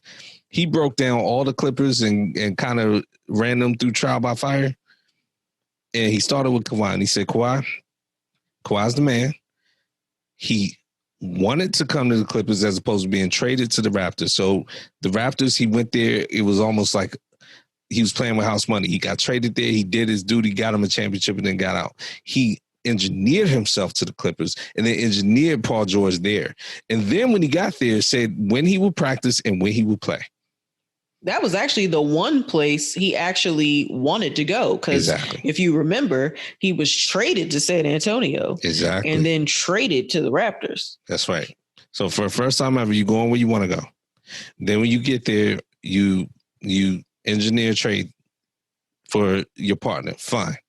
Then when you get there, the one time I've clubbed Kawhi hard on this show was taking load management 4 games into the season.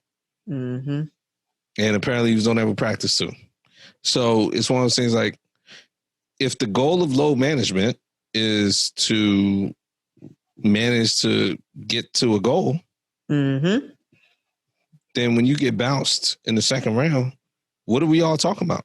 Maybe the Western Conference semifinals was the goal. Right. Oh, I know it's only fourth game, but we got to get to the Western Conference semifinals. So, bear with me, guys. Yeah. Like what?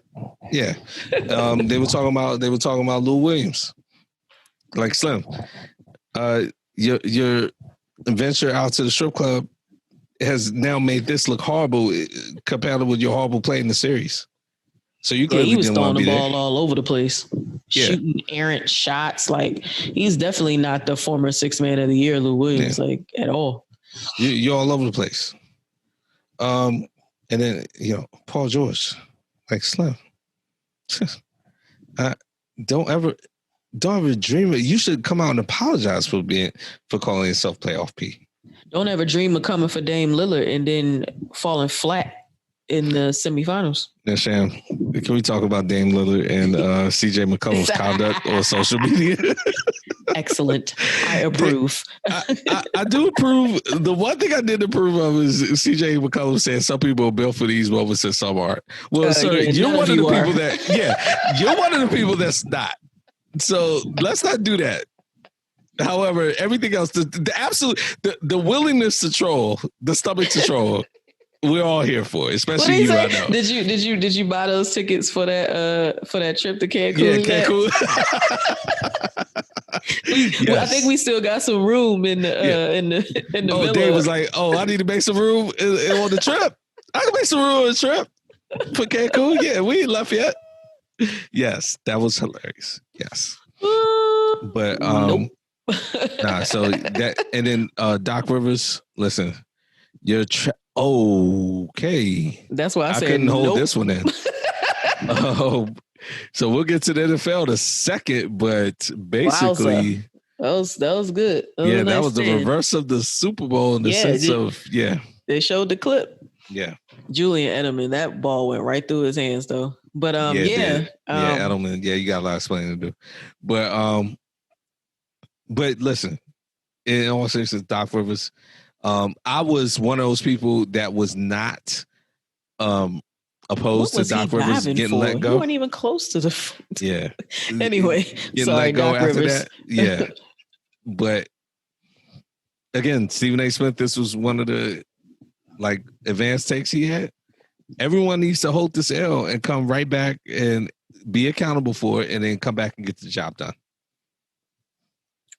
Somebody needs to get Pandemic P someplace. They can't. Don't let them go. Make them answer for it and be like, look, you gotta come back and we gotta get this done. Doc Rivers, you have to get this done. Kawhi Leonard, no low management, or no ridiculous low management and diva type stuff. They're all gonna have to look at this year and be like, yeah, that didn't work. Right. So we're gonna have to find something else. Right. Because that did not work at all. Exactly. So that's that. On the East Coast. Yeah. Miami, the bubble has suited Miami very well. Miami came to the bubble ready to play. Mm-hmm. It's just that simple. Now, as we speak today, they are up 2-1. So they just dropped the game to Boston, but they were up 2-0. And they had Boston all out of sorts. They was yelling and screaming in the locker room after game 2. Oh, yeah. Marcus Smart lost his mind. Yeah, lost his mind. Boston came out, played well in game 3. There's no question they came out with a better sense of purpose. But the last time Miami lost was the only other loss they've had in the playoffs, period, when they gentlemened the Bucks out. Mm-hmm. And now we're looking at Giannis and his boys, and we're saying, all right, so what's now the next move for them? Well, the next move for Giannis was to unfriend and unfollow everybody on social media. Crazy. Yeah. Well, we've seen this movie before. Mm-hmm. We're in an age where you unfriend people, and that's major news. That's front page. It's a dagger. Yeah. So, now I also did hear after that, and I think maybe you sent me something, or I don't know. Yeah, I posted it on our Facebook page. That he went out with okay, well maybe we're talking about two. He went out with the owner of the Bucks, they went to dinner. They discussed his future and yes. Yeah. Yeah, okay, that's what. And yeah, so I like that. It's like, look, I'm trying to fix this. And we're trying to fix this. But Giannis, I hope at that dinner you also talked about stuff you were doing wrong. Because you were doing some stuff wrong. Like your basketball IQ has not gotten to the level where I would expect it to be at yet. I agree with that. I hope it was full transparency. Yeah. So let's start there. All right. So that's the play. So now in the final conference finals, we have Boston playing the Heat, like we just said, 2-1. I still like the Heat for that. Yeah, he's like gonna wrap it up. Yeah. I think. I like him in the gentlemen's. I give him 6? Yeah, I give him 6. Yeah, I give him 6. All right, I'm with that. That's respect for Boston. And now, given what we just saw, what do you give this? Yeah, I don't know. I think this might be a gentleman's. Like, I'm not counting Denver out completely. I mean, they came back from 3-1 twice in this here playoffs this year. They did. So this was a crushing loss, though. They had this one. It was in the bag. Yeah. With like 0.2 seconds left on the clock. They had that. Anthony Davis takes a 3-pointer, which he should not make. Right. And it goes in. And it was deflected. No disrespect to Kawhi, but LeBron, in the few instances towards the finals where he is up, he doesn't give that up. True. You know. Now, there's been society, he'll cough it, but not often. So, okay. So that's the NBA playoffs. So we got some stuff to go there. Now, one person who's been covering the NBA playoffs a lot and who's experienced just a tremendous, almost just absurd amount of hatred this week. Maria Taylor, Sham. Yeah, I heard about that. It's crazy. So Maria Taylor covers basically everything you can cover on ESPN at this point. ESPN has a talent problem, but one of the solutions is Maria Taylor. She's covered basketball, obviously, because she played basketball, which we'll get to. She's covered college football. She made her foray into football the other night. And Sham, I'm seeing your quarterback on TV when he's distracting me a little bit. Russell Wilson is not my quarterback. Oh, okay. I might be either a little bit ahead or behind you. Or actually, I think I switched to an entirely different network. So I'll continue. Anyway, I'm on NFL Network now. They interviewing Wentz. All right. Anyway. So Maria Taylor, long story short, she made her debut on Monday Night Football as a sideline correspondent last Monday with the game. Actually, it was a doubleheader. But anyways, so she had a different outfit on. I mean, it wasn't conventional, but there certainly was nothing wrong with it. I remember taking notice of it at the time and said, oh, that looks nice. But I'm a big fan of Maria Taylor, so she can wear anything she wants. And I'm with it. Yeah, one DJ, and honestly, I did have his name, but I didn't really care about it. Dan McNeil. There it is. Decided it would be a good idea to get on his show and say that she looked like, oh no, he tweeted it. Said that she looked like she was auditioning for an adult entertainment movie. Something like that. How would he know? Right. But he basically made a reference to her being linked to porn based on her outfit. Sir, the outfit was nothing near that. So really what you're saying is you want to get with Maria Taylor and if she shows anything related to skin or anything, different from the standard stale outfits that you're accustomed to seeing in your life, that since you can't go anywhere near her, you want to try to denigrate her. Skin barely. Yeah. Yeah. It was nothing. It really wasn't that. It was the outfit was, all she did was have a cold shoulder look, which is a very common look for women. Yeah. It was the shoulders. It's like, dude, why don't you not say anything ever again? So Maria Taylor, to her credit, clapped right back at him. And it was just like, I mean, basically, like if anyone wants to make any other misogynistic comments, I'll be hosting NBA, pregame show tomorrow, basically. And his comment picked up steam.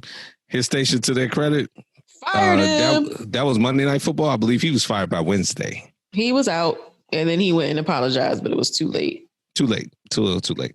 So that was the beginning part of the week.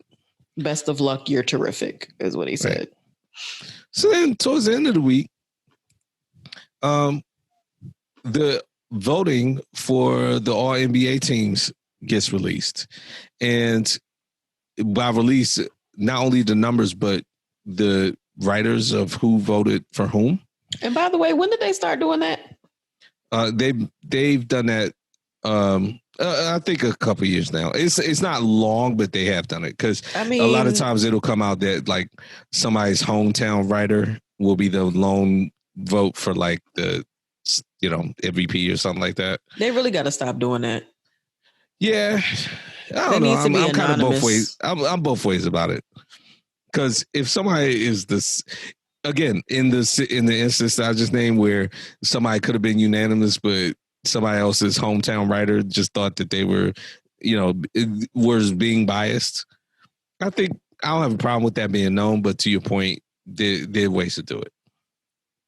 But anyway, so it came out that Anthony Davis was named to the All-NBA team out of 100 writers by 99 out of 100 people, and Maria Taylor, who has a vote, did not vote for him to make the team. A writer put that out, a writer in LA. See, this is the whole thing. So this makes him look bad because the only reason he put this out was because he's from LA. So a writer in LA put out that she didn't vote for Anthony Davis. Then people start coming on her page and commenting misogynistic comments. These are just fans. Then Sham, Doug Gottlieb. This ninja. Our favorite. As in least so. He always got something to say. Always got something to say and don't know what the hell he's talking about and needs to sit all the way down. Last time we talked about him was his ignorant comment about Andrew Luck's retirement. Mm-hmm. So here he comes. Well, why should Maria Taylor even get a vote in the first place? And blah, blah, blah. And that's my Doug Gottlieb voice, but I don't want to take the time to get his voice right just to sound smarmy and stupid. He lives in a salt factory. Right. And he's like, she shouldn't even get a vote because she's just a sideline reporter. She's not an analyst. He didn't say sideline, but he said she's a reporter. She's not an analyst and this and that. First of all, yeah, you played some ball. And according to his many defenders, he led the league, the NCAA in assists one year. So what? You're not hooping enough to tell me anything about anybody's credentials and commenting on hoops when I've heard all your credentials or all your takes and most of them are horrible. And Maria Taylor actually played ball as well. So why don't you sit down? And at this point, she's way more credible than you and does way more better work than you do. So now, yeah, you have your little radio show and your little podcast, but why don't you sit in the corner and stop worrying about her? Yeah, ESPN won't touch him with a 10-foot pole, but they'll give her every job that he wishes he had. Exactly. And when she added him back, like, look, I played ball and I work hard for what I do. Well, no one's questioning your work ethic, but you act like she has no business doing what she's doing when you have no business doing what you're doing. Like, people should be. And then I do like Sham. People came at him. Yo, he can never escape the credit cards. They were like, look, man. She played ball like in college, kind of like around the time you were playing ball and stealing credit cards.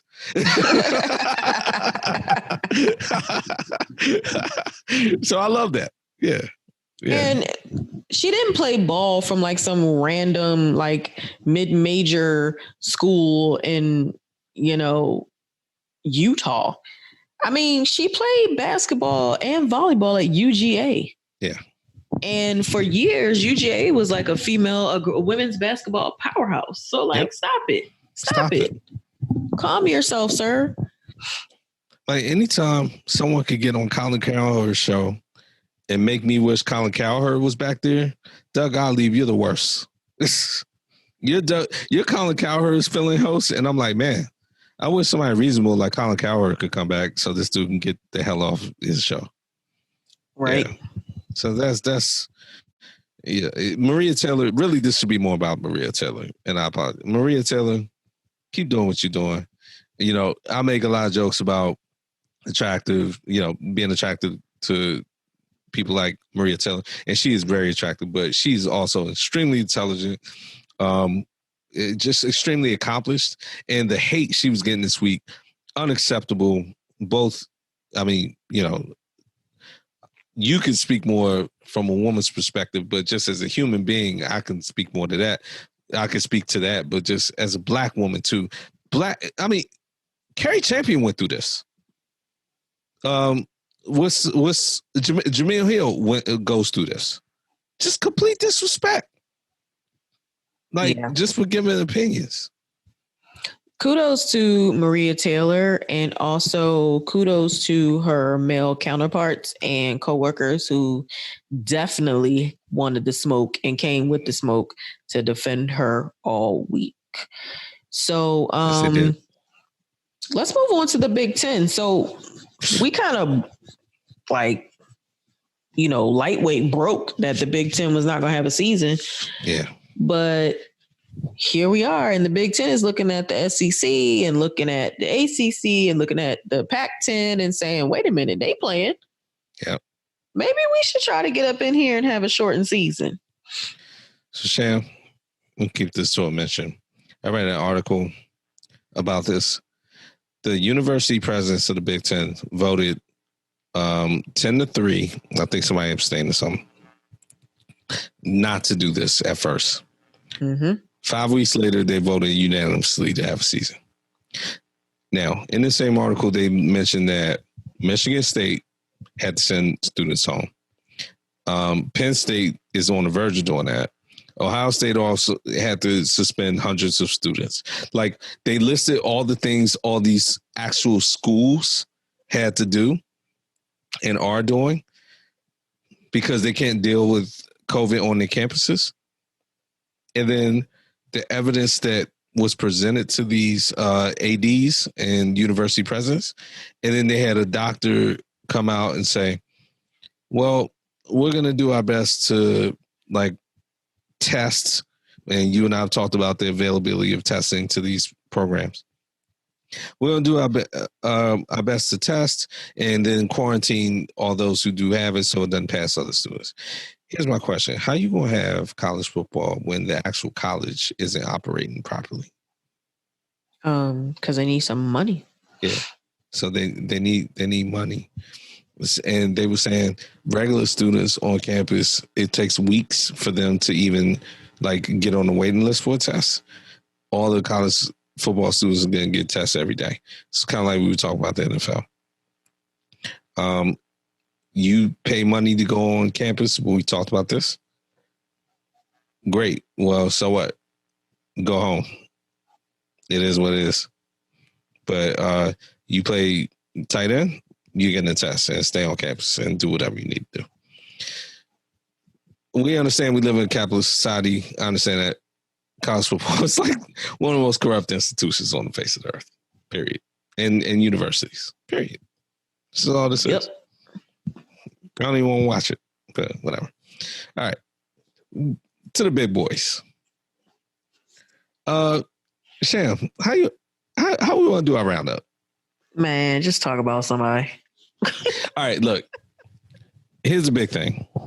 The big story week 2 in the NFL. So we're through week 2. We've done our NFL preview show. We're through week 1, we're through week 2. We don't got to go through everything that's happened. We don't have time to do that.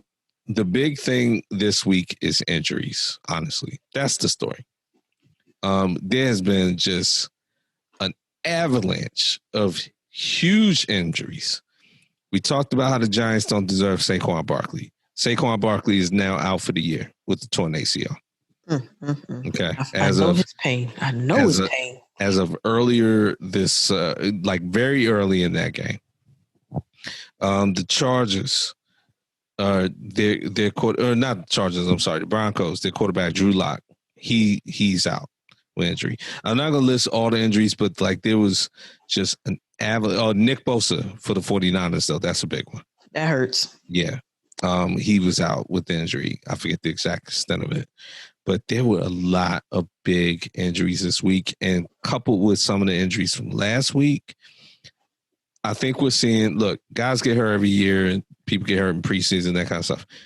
But no preseason games at minimum, even if those guys are going to play a few minutes, a quarter, anything like that, is starting to take its toll. The NFL is going to have a completely different landscape. Kittle was out this week for the 49ers as well. So there are a few guys who have just been laid out. But the Saquon one, that's big, man. The Giants were terrible. But that young man, his career is going to be compromised playing with them. They don't deserve him. No, they don't. Not at all. Couple of notables. It's look. My boys play tomorrow, so I was able to actually have a Sunday with no stress. Mm-hmm. I'll be stressed out tomorrow, though. I'm kind of glad we're not taping tomorrow. I even told Sham, if we do tape tomorrow, let's tape before the game so I can be of sound mind and body. Because after that, the Saints are going to beat us. But a couple notable, yeah, they're going to beat us. A couple notables today. The Atlanta Falcons and the Dallas Cowboys had a game that Dan Quinn might need to get fired like tomorrow for how that game played out. The Atlanta Falcons had the Cowboys by double digits and had them by all game. Sham, at this point, if you kick an onside kick, that's like a 1% chance of recovery. Dallas kicked the onside kick, and I promise you, Atlanta looked at that ball. All the Atlanta players looked at that ball like it was on fire and they didn't want to touch it. And let the Cowboys just slide right in there and get that ball. Like, there was guys literally, like, I think they thought the rule was we can't touch it for 10 yards. Like, if you look at the play, like, they kicked the ball, and the Atlanta guys on the recipient team, and they just let the ball, like, roll. And I think they really thought, like, hey, if we touch the ball, it's a penalty. And meanwhile, Dallas just goes in there, and, like, it gets 10 yards, and then they just followed it. And then they kick the field goal, win the game. Dan Quinn, that's coaching. I'm sorry. I don't care if it's the special teams coach that goes all the way up to you. It's unacceptable that y'all lost that game. 3 giveaways by the Falcons led to 17 points in the fourth quarter. I'm watching NFL Network. It literally just came up. NFC East in general, Giants, we just talked about them. Washington football team lost to Arizona. Arizona looks good, by the way. D-Hop. Yeah, D-Hop. Yeah, that's working out big time. And for then, me too. Yeah, and then fantasy, yeah. And then the Eagles. Sham, any word about them? Eagles trash. Okay. Would you like to expand or you want to move on? You want to know what kind of trash? Like... Yeah, I got you. Yeah, that wasn't good. Yeah, they got pretty much smashed by the Rams. North Green Bay looks good. Minnesota. Kirkbox. Bad day for Kirkbox. 3 interceptions. Yeesh. Yeah, they got smashed. Yeah, so it's going. He's starting to miss Stephon Diggs, who plays in Buffalo and had a great day. He had an excellent day. Yeah, so they beat good. They beat Miami. I'm feeling really bad for Deshaun Watson. Yeah. Sucks to have started with the Chiefs and the Ravens. That sucks. It does, and I'm glad to see the rest of the country start to catch up with me. The calls for Bill O'Brien's head are growing. Oh, shucks. Yeah. People are like, you're putting Deshaun Watson in a horrible spot every week. And it's ridiculous. Just a couple other round robins. The Patriots and Seahawks just had a game just now, and Seattle just won the game. Basically, it came down to the goal line, so they won 35-30. Cam tries to run. Sham was kind of like mentioned it as we were talking. From the 2-yard line, they get all the way down to the 2, no timeouts, last second left, or like 3 seconds left, 2 seconds. Cam tries to dive from like the 4. What was he Where was he I don't going? understand what he thought he was gonna do. He really did think he was Superman. See, you can't peel your jersey back that many times and think that you could just dive from the 4-yard line and get to the back of the end zone with contact. But I know he's big, but yeah. The even weirder part about that though was like he still had more room to run. Yes, he did. Like he could have just run farther on the outside of the field, but he like stopped and like dove. Right. I was like, where's he going? He's diving for the 3-yard line. Like, what are you doing? Yeah, no, it was crazy. You're not even near the end zone. It was absolutely crazy. Dang, Aaron Jones, that's how you felt? Yep, that's how he felt. He had a great day. And Leonard Fournette on my bench. Yep. Yeah. So whatever. Those are some of the big ones.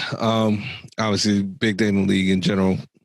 First few weeks, everyone plays. So that's the big games up to that point. I don't think I'm missing. I mean, Phillip Rivers. Oh, they played Minneapolis or Minnesota, actually. So that's the team that beat Minnesota. So yeah, and the Chargers almost beat the Chiefs, but that was a good game. That went to overtime. Yeah, that didn't work out. Dope. Patrick Mahomes and those guys squeezed it out again. Patrick Mahomes has never not been in first place in the AFC West since he's been in the division. They kindly and politely put that stat up while I was watching that game. Oh, how nice of them. I know.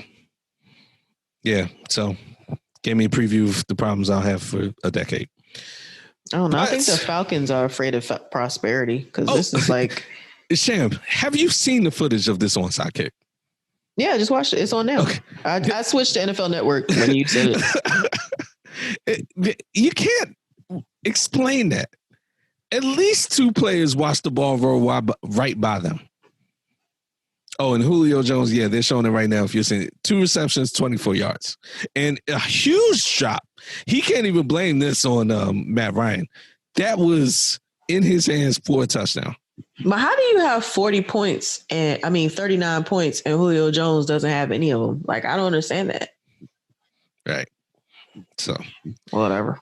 It is. So, what you thinking? Eagles trash.